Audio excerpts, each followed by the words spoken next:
Hello, everybody. Welcome to another episode of the Signature Sip podcast. And today we have some very special guests, Tahra and Donnell Wright.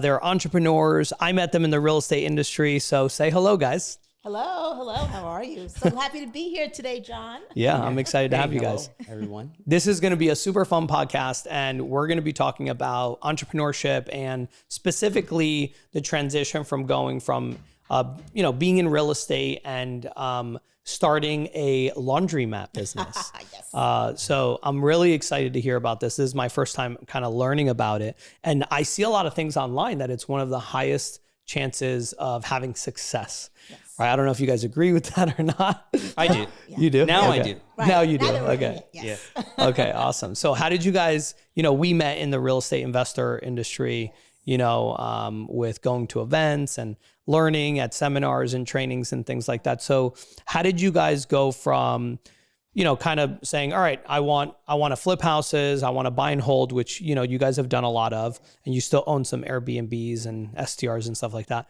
to the laundromat business. How did that get started? How did that journey start?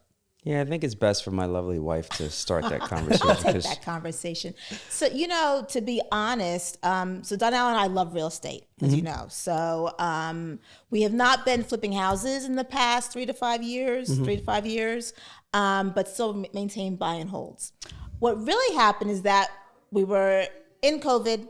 I'm an attorney. That's my day job. And during that first year of COVID, it was outrageous. I was working 19-hour days, Really? 7 days a week for well over a year. And I got to the point where I said to Donnell, I'm like, I got to get out of corporate. I can't do this anymore. And I think that we need to look into some other type of business. Besides just having our real estate investment portfolio, we need a cash flowing business. I didn't know what it was going to be. I just knew I needed one. Okay, that's funny. That's great. So how did you pick laundromats? Oh gosh. So after that first year of COVID, I actually took a sabbatical from my job. Oh, really? And I took off for 4 months in the summertime of 2021. I bet you they missed you a lot. Oh, they did. Yes. I ended up having to go back because they were like, you got to come back. But it was either her taking a sabbatical or quitting. or quitting. Yeah. Because that's where I was at that point. But that's a good way to say, all right, let me just have a break. And that's what I needed. I needed Yeah. a break. I was burned out, and I took the break over the summer. And to be honest, Donnell and I had been doing drop-off laundry for years since our kids were little. Just personally. Just bringing it, because we were both at the time working in New York. Of course. We had 3 kids. It was just a lot. So we were dropping laundry off. And now we've been doing it for about 5 years. And that summer, I walk into the laundromat to pick up my laundry, like I had done for many years before. And I just stopped and looked around, and I was like, we could own a laundromat. Just like that, huh? Like literally, Wow. just like that. Were you there with her? No. No? No, the best part is this. He wasn't there with me. I She gets grabbed home. the bags. I didn't even get home. I get into the parking lot and I text Donnell and I'm like, we're going to buy a laundromat. And he texts back, no. I was working on like 3 or 4 flips at the time. Yeah. Right.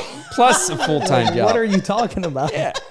And so I was like, forget that guy. I get into the car. I'm now I'm literally in the parking lot in my car. And I'm like, there have got to be podcasts or something about the laundromat industry.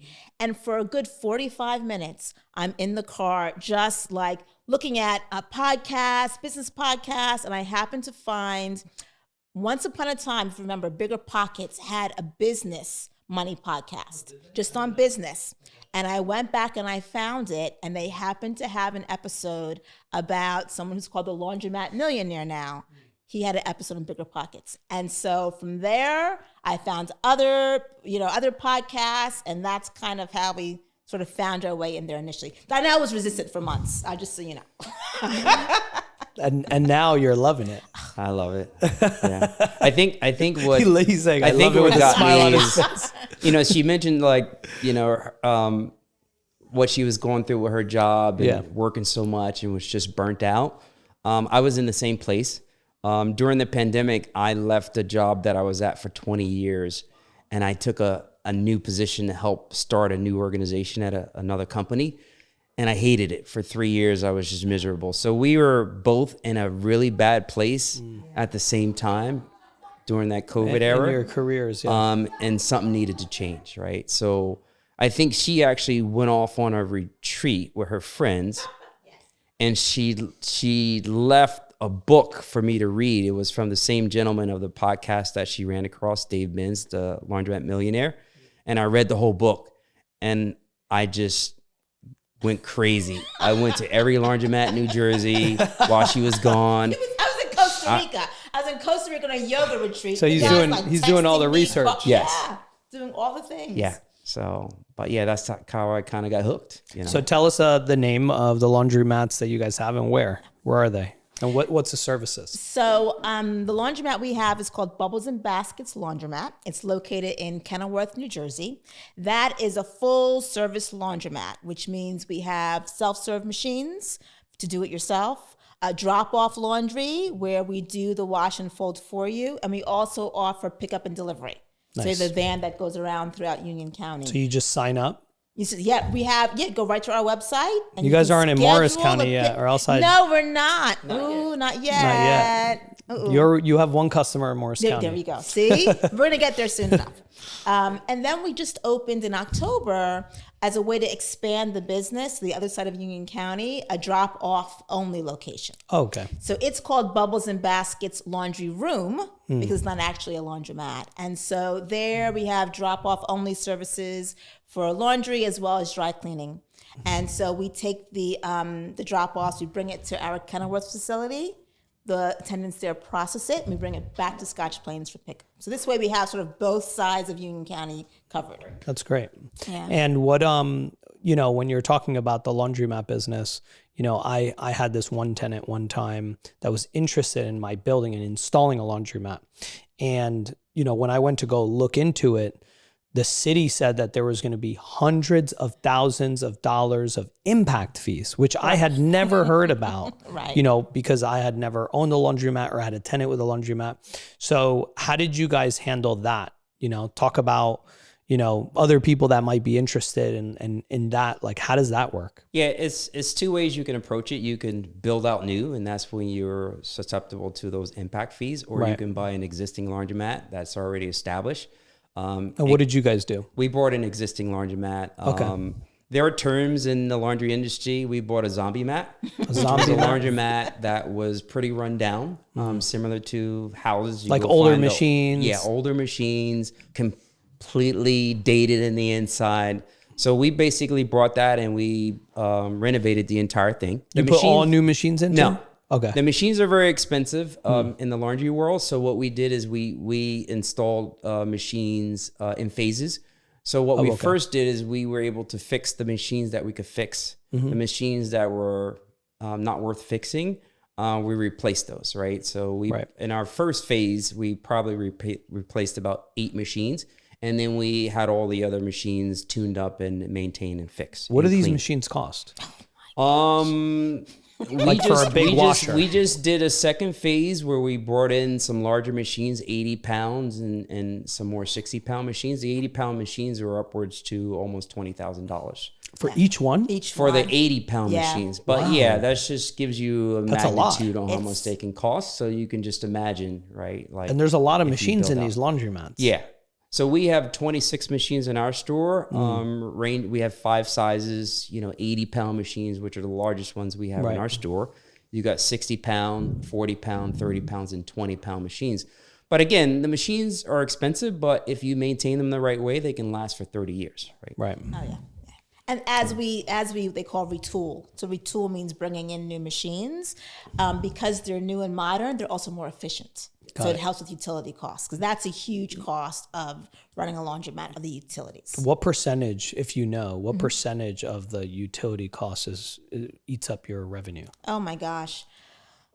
I would say right now somewhere between 20-25% utility costs. Okay. Because it's so you gas, have rent, electric, you have utilities, and water. you have some staff. We have staff, right? You guys also have a driver. Yes. Right? There's And a that lot of was- expenses. There's a lot of expenses. Payroll is huge. Is it? Always trying to manage payroll. Of course. And you don't want to have too many people.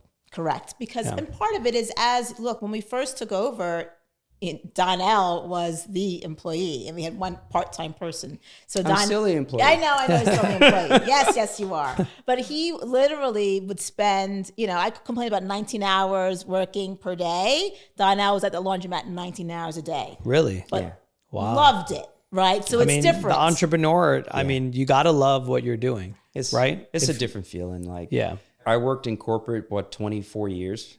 Wow. And working in this laundromat the last 2.5, 3 years, 19 hours, whatever, sweeping, mopping floors, whatever it took, I was the biggest smile on my face. It's just I love that feeling. I don't know. I can't even describe. It's the American dream, right? Yes. It's like you owning your own thing and building something for the long term. Yes. Because in a job, you really don't always know, right? Depending on the leadership. 100%. So it was me at first, and then we had one attendant that actually came over with us from the prior owner, which was a godsend because it was great. To have someone that- Of course. Yeah, someone who's been in the business for such a long time, since it was so new to us.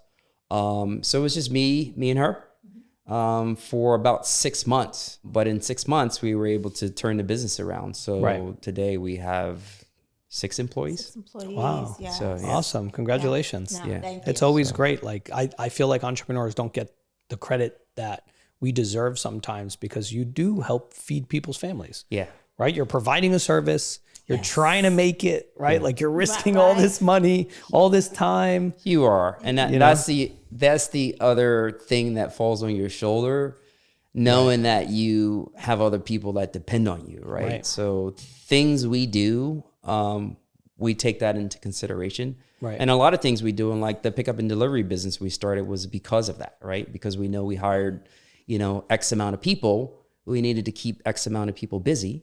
So we needed to bring in more clothes. Right. So how do we bring in more clothes? It's not seasonal, right? No. It's consistent. It is consistent. It's consistent if you have a good brand and you do the right things for people, your customers, right? Yeah, of course. Like people can come in and if you don't retain that person, obviously it could be a lot of churn. 100%. I mean, it's funny because I'm like the marketing, I don't know, VP of marketing, whatever that means. Well, you have a podcast too. I have a podcast. Pro bono. She sounds like my wife. Yeah. It's like, I'm like, you're a business owner with me. Yeah. Like, no, sometimes it's like pro bono. So She always tells me I have no job, so. Like you and this so-called work. But it was funny because in the beginning, I was doing all the marketing. Right. And, it's not easy to market a laundromat, right? Yeah, it's different. So it's different. It's a service. And it's not something that everyone thinks that they need to have. You tend to think, I only need a laundromat if I don't have a machine at home. But for the wash and fold and convenience. Correct. Yeah. And even those larger items that you cannot fit in your home machine. So we get comforters, we get ruggables, all the things. And that's probably a higher margin. Much higher margin. And what happens though is that part of my marketing was to expand those who didn't think they need a laundromat, to explain why they did need one. And so I would do like funny posts about how, I would do laundry and I put stuff in the machine, I'd forget it, I have to wash it again, wash it a third time, like all these. I'm like, you just should have brought it to Bubbles and Baskets Laundromat, right? So things that people could relate to, because I knew what it was like having to do laundry at one point in time for all our kids. So I would tell Donnell, I said, I'll get them into the laundromat, but you got to make them want to come back. You got to keep them. That's your job. My job. Yeah. That's your job. So is there like a percentage of like if they come, I know in the restaurant business, if you go to a restaurant 2 or 3 times, the chances of you coming back are very, very high. Is it the same thing in the laundry business? Same thing. I mean, my thing is like, I was a sales engineer when I was in corporate, right? So I had that sales background. So our whole thing is we wanted to make it a community-based laundromat. I don't know if you remember the sitcom Cheers. Yeah. So I made it a point, like everybody who came into the laundromat, it was my job to learn their names and build a relationship with them. And people would come in, it would be hundreds of people come in, like, how do you remember our names? So I just used like a little trick for me. I'd use my iPhone notepad, and every time somebody would come in for the first time, I would ask their names, of course. And then I would try to associate with them somebody in my past, somebody I went to college with or who they look like or whatever. Or just look and see if they're driving a red Corvette or whatever car. Right. And then I would put that in my notes. So, and then I have the cameras all around the building. So when I would see them coming, I would look at my notes. Oh, that's Tahra. Hey, Tahra, how you doing? How's your day going? Yeah. So that started to build a rapport, and people like that, right? So people like when you treat them special, right? Yeah. Because you have no idea how a person's day is going. Right. If they come into your establishment, you want to make sure you welcome them and make them feel comfortable. And it's so personal, right? It's your name. Yes. Right. And if you remember that means that you care. Yeah. Right. And that matters a big, and it's not a matter if it's a quarter or a dollar or this or that. It's more about, I feel good here. Right. Because how many people do you think are like running laundromats like you guys are? Like with that idea, with that mentality. So I mean, you have a podcast in your laundromat. Never seen that before. No, that is still unique for us, the podcast. This is what I will say. When I began researching the industry back in 2021, so we purchased the laundromat in 2023. At that point in time, there had just been this movement more towards laundromat operators viewing it more as not just a commodity, right? Not just machines, right, but as an experience. Really? So so there's been a move towards that for new owners. So I think that's helped a lot. And even in how we wanted to envision the space for ourselves. I mean, we looked at a lot of laundromats before we settled on this one in Kenilworth. And part of the idea was that we knew we wanted to be very community oriented. We wanted to hold events there. We've had karaoke night at the laundromat. We've done jazz night at the laundromat. I mean, we hold events, and we wanted to be a space where you can come in and like enjoy it. And it's a very unique experience. Can you guys send us some of those pictures? Yeah. So we can throw them into the podcast. Of course. That'd be great. Yeah. And so it's something that we want to do for the community, and it's always free. And so whether you use our laundromat or not, I put it all over Facebook. I email folks. You come on in. We have food. We have beverages. Right. And so it's just a fun time to come out and do that.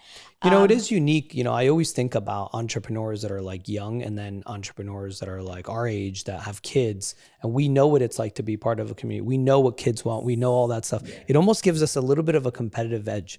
Like, you know, I went to, where was I? In the Bahamas. And in the Bahamas, we're paying like a crazy number per night at this hotel. Yeah. It was like, I don't know, $1,100 a night or something crazy, right? You're there for 3 or 4 days. But the biggest thing of the whole stay was at 2:30 p.m. there's free ice cream. Oh, yeah. So some guy would like roll up with a free ice cream cart. And I'm like, why are we not doing that at Signature on summer nights? Right? Like just freaking pop it in here, get families coming in here. And then they might not have a house to sell. They might not be moving, but it's branding. It's customer service. It's keep us in mind if you know somebody that's looking to buy or sell. And I feel like, you know, you guys get that, right? Yeah. Because of the community aspect. Well, you know, like you said, our background is in real estate. That's how we met you, right? So, and your teachings is seek to serve, right? So I always keep that in my back of my head, right? And so that's part of it, right? You know, involving the community. I read a book, Unreasonable Hospitality. I think you recommended the book to me. You know, just going out of your way to make sure people feel comfortable and just doing things out of the ordinary, right? Just for people, right? Yeah, and giving people remember that. You know, that big wow factor. Right. Yeah, that's great. It's so funny. Just even the simple things that you don't think would be a big deal. We were on vacation in Charleston a couple of years ago, and at the hotel they had just these little free candy machines. It was like M&Ms, and I'm like, this is so cute. We should have this at the laundromat. And so Donnell went and ordered it. And so everyone's like, you get free candy when you go to their laundromat. So it's like a thing. Adults, kids, doesn't matter who, right? And so sometimes part of the business is understanding that not everything, you have to charge for everything. Right? There are some laundromats that have a vending machine. You have to buy all the soot. We don't do that. Yeah, like we give out water. When we have snacks, we put out snacks. We give out It's like candy. Sometimes you go to a barbershop and they give you a drink. Yep. Exactly right. It's like that. Exactly right. They're charging you double for the haircut. That might be true. But hey, we get a free drink. You got a drink. So there are just things that you do just to make the stay more hospitable, right? Because Welcoming. you're in a laundromat when you come and do self-serve for at least 2 hours. Right. So if you're going to be in a space for 2 hours, you want it to be a space. And do you where guys feel have things for comfortable. kids to play too, or no? No, we don't. It's fun. That's what I would be worried about. If I brought my daughter, I'd be like, what is she going to do for 2 hours? What is she going to do? So it's funny because candy. The candy. Yeah. And it's just like, wired. Besides the candy, the thing. Yeah. So it's funny because that's one thing where many laundromats are beginning to offer like a kid's PlayStation. Not the video game, but an area where they can play or like read a little books area or to whatnot. play. Yeah. So Should do a sandbox. We've been Little trying sandbox. to figure out you know the mess that would make. Yeah, that's true. My OCD. Like sand everywhere. My everyone's OCD. clothes and stuff. Okay. Something else. Ball pit. Coloring. Yeah. So that's something that they've been doing, or even putting together like a little a bookcase where kids can take books, leave a book, take a book, something That's like cute. that. So those are some ideas we have going forward as to what else we can do to make it a great experience. And financially, how has it been? So it's very interesting. So for us, the idea of the business is that we're looking at like a 3 to 5 year projection for when we feel like we'll be very comfortable. In the very beginning, there's a lot of money in. Of course, yeah. There's a lot of money in. And time, 19 hours a day. Time, money, marketing, getting people to you. Right. You're building a base, You're right? building the base. So a lot more was going in than was coming out. Of course. But what we've done over the past 2.5 years, because we're now building a brand, we're able to raise prices as well. Yeah. Right. Because the pricing we came with in the beginning, you don't want to change everything right away, right? You want to take your time. So we're getting to the point now, I think that certainly from where we started, we have at least almost like 5x our revenue from where we started, right? Which is, And you've also added employees. And Correct. So there's all of the things to think about in terms of expenses, right? So, I think the goal is that we optimize each location before we look to go buy another. Right, of course. Some people think you just keep buying. Yeah. But if you can get everything you can out of one location, meaning you've like optimized the self-serve wash and fold to where you have no more room literally left to do anything. You have a waiting list. Then it's time to move on. So, but I think with us, with just these 2 locations we have, and we're in year now, almost 2.5 years. Yeah. Right. Within the next year, we're gonna be very good financially. Yeah. I think because we haven't even touched the surface, like the pickup and delivery is just starting to kick off, right? And the new location, right, is we opened just before the holidays, right? So you guys do all of Union County now? Can you do all of Union County, or there's some? Well, some zip codes we don't do in too Union far County out. only because we're still growing, and Logistically, I only have one driver and I have one route, right? So once the business starts coming in, then I'll open up different routes and then hire another driver, right?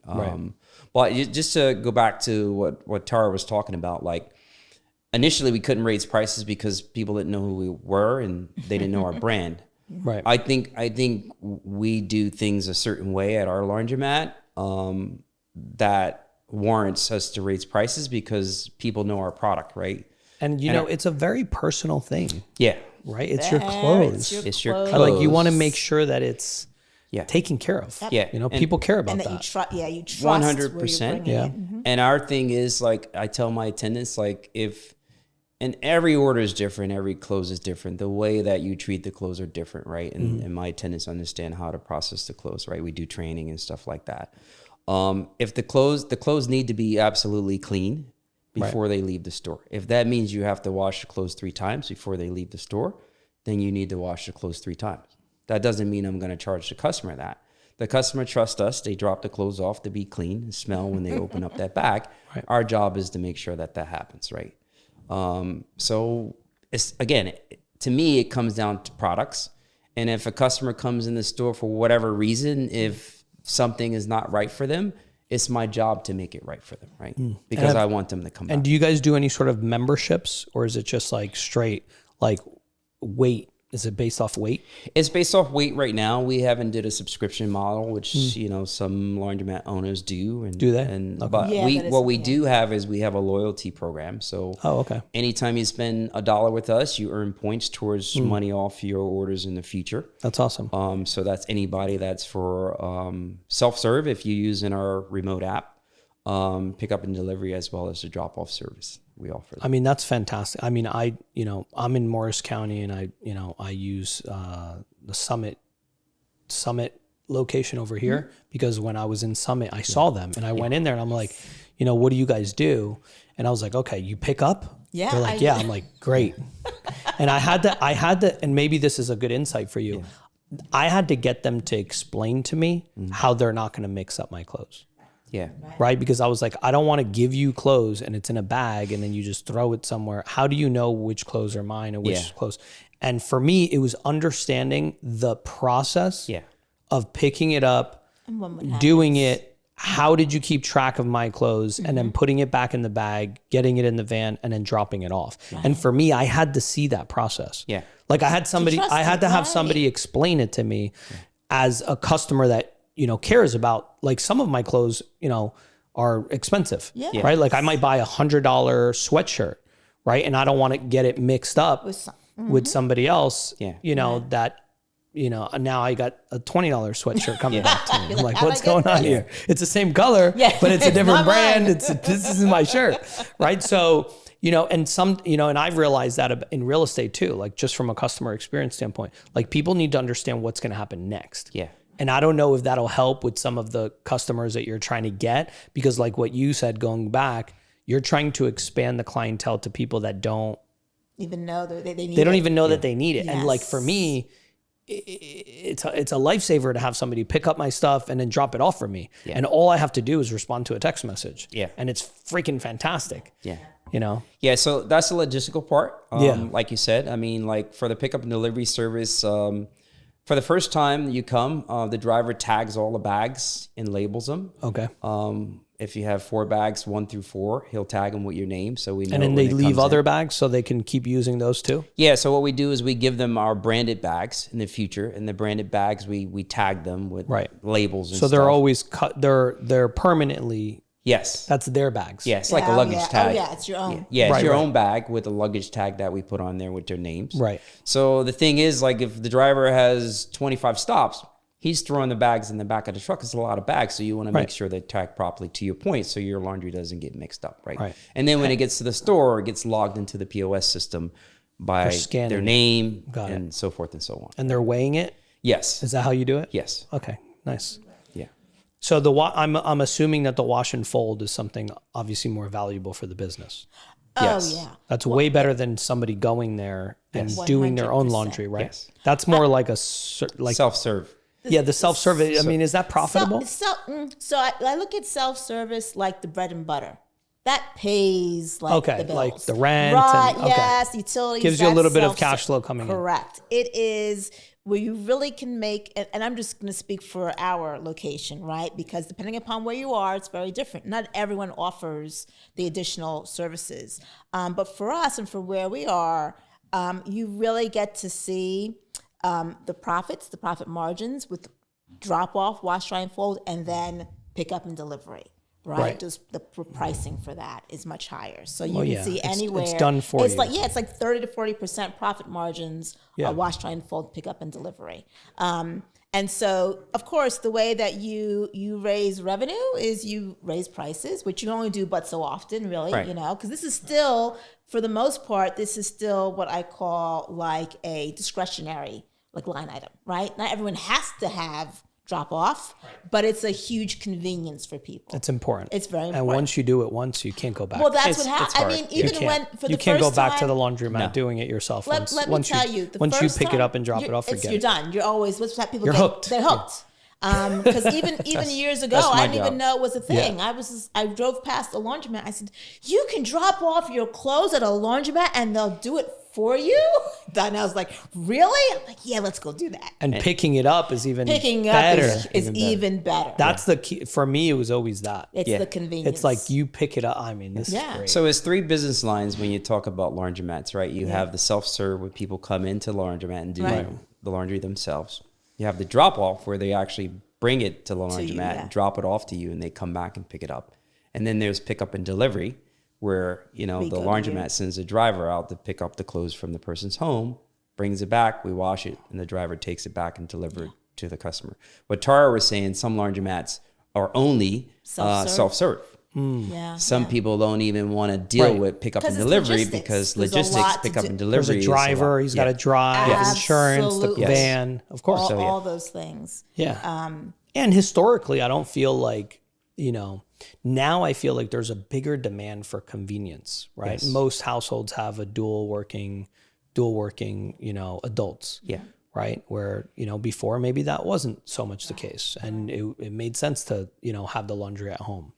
We have laundry at home. Yeah, so do we. And then my wife's always like, why don't you have the cleaning people do your laundry? I'm like, no, I don't want them to touch it. I was like, They have one job. this gets done correctly. Let them do that. They're like, so you're sending it out? I'm like, Right. yes, because I also get my dry cleaning done. You guys offer dry cleaning. Yeah. Yes. Yeah. We have some customers now, and since we just started doing dry cleaning, really when we opened up the drop store, the second location, so now we have to do some marketing to our existing pickup and delivery customers that we do both service, right? Of course. And it's my job to inform them. Like I have a few clients where you go to their home and they got a dry cleaner bag out on the porch for some other dry cleaner, and then they have our laundry bag. It's more convenient if you just do it with us, one. because if you do it with us, then your dry cleaning you're doing and your laundry, you're getting loyalty points through us, so you're actually saving more money if you. And do you're both getting it with at us. the same time. Yes. One delivery driver up the driveway. Correct. Exactly. Correct.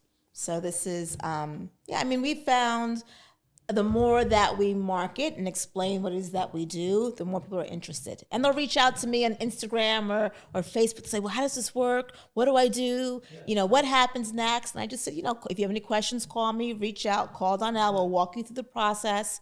There's no one I've known who's done this who hasn't loved it. Right. And we have a lot of recurring clients. Of course, right? And we have those Big who retention. may just be like, the week was crazy. I just can't do this now. Just please take this off my hands. Or the one-offs, like the comforters. the comforters. The comforters come in one-offs, but like when I'm in this store, I explain to our in-service customers just what Tahra just said. Like, you may have a busy week at work and you're just crazy. Your laundry is there. Just drop it off to us. But then they get hooked. I'll give you a discount. Then they Just get hooked. see how the service is. And they're like, then wait a they get second, hooked. this is good. then they get hooked, right? That's exactly what happens. And they get hooked. And we're always doing promotions and discounts for our customers and stuff like that.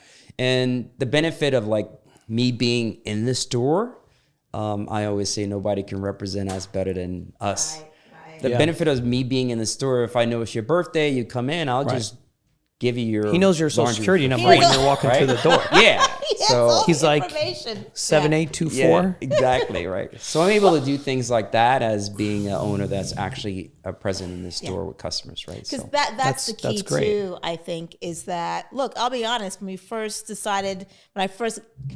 decided he wanted to come on board with buying a laundromat, my hope was he'd stay in corporate and we have some on the side as like some extra income. He's like, no, I'm out. So I was like, okay. He was like, You're like, I was like, okay. So I got. But you needed to. You needed to be. I need it to be. That's what a lot of people don't realize. They think that they could buy something that's passive income. It's not. I couldn't have 1 foot in and one foot in corporate and 1 foot in this because it wouldn't be where it is today if I was. Of course. And now you see that you could build it and there's equity that you're building. And real cash flow. You know, I had an idea. Can I share an idea with you guys? And I don't know, I don't know your business, right? You know your business.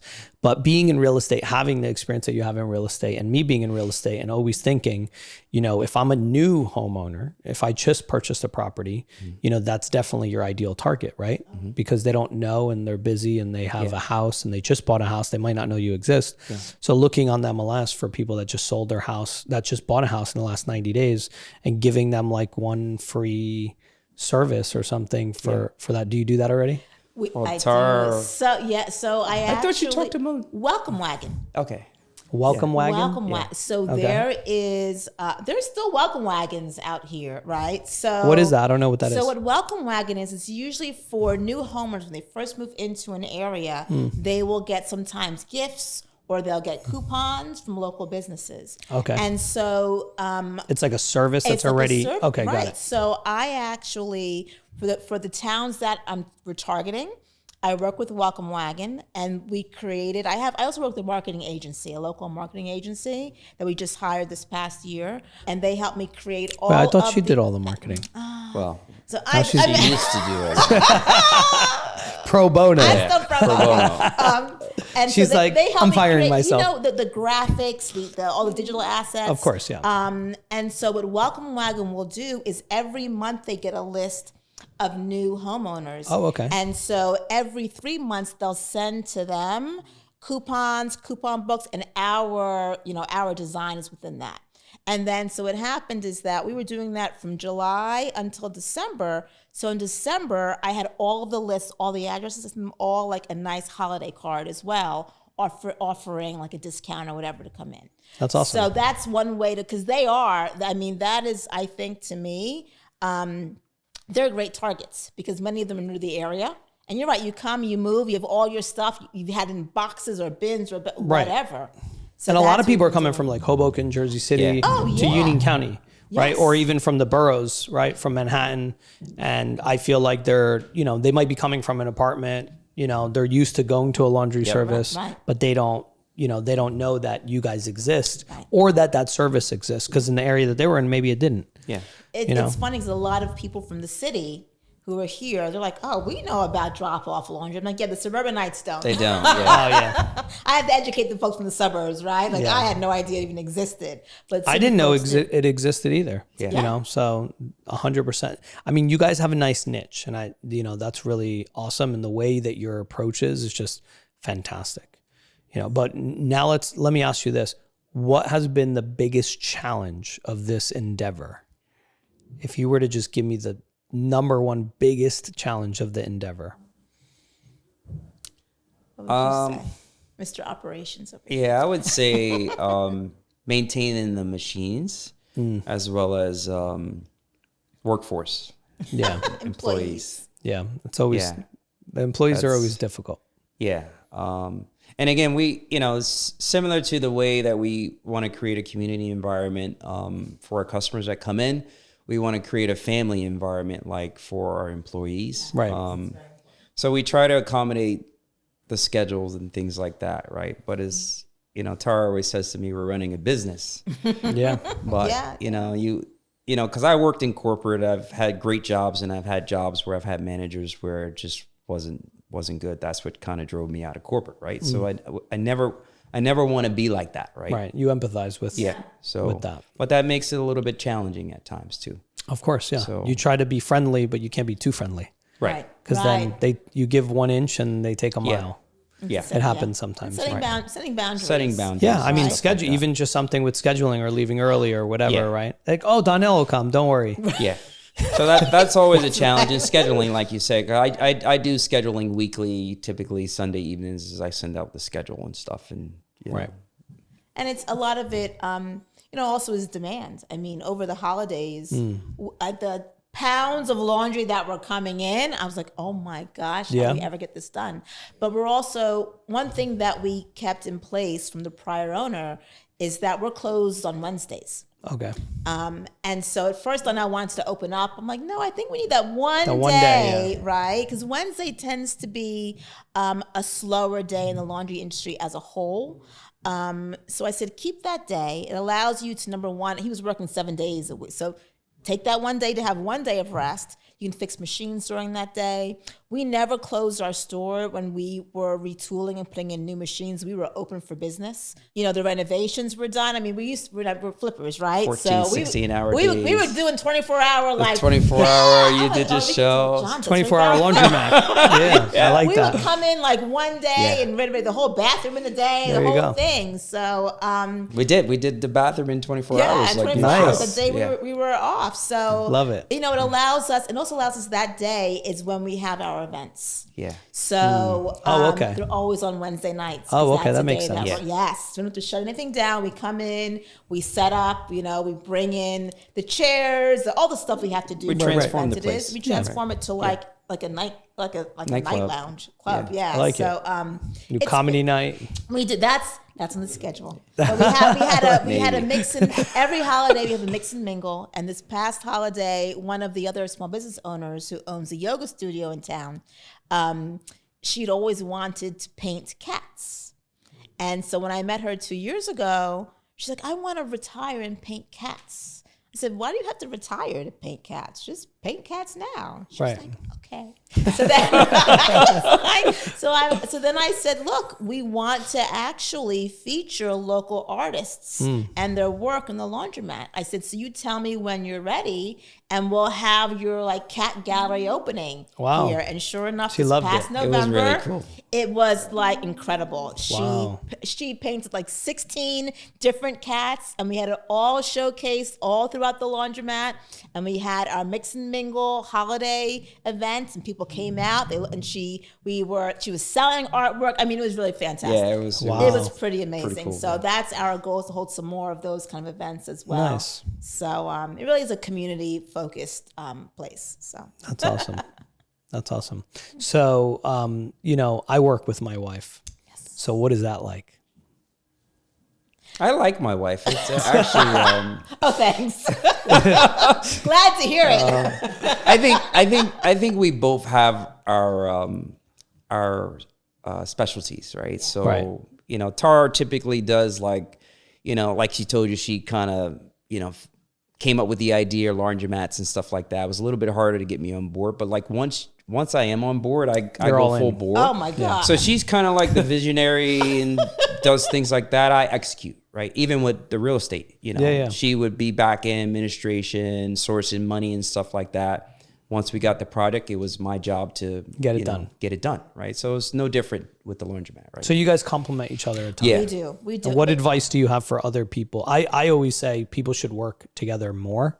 Yeah. Because it's really cool. Like, we understand each other. If my wife needs to go on a listing appointment or like, I get it. Like I'm in your business. Like it's not like the phone just can't get cut off or else you lose tens of thousands and maybe hundreds of thousands of dollars. Yeah. So I always try to encourage more people to work together with their partners. So what advice do you have for other people to have that and be successful at it? Yeah.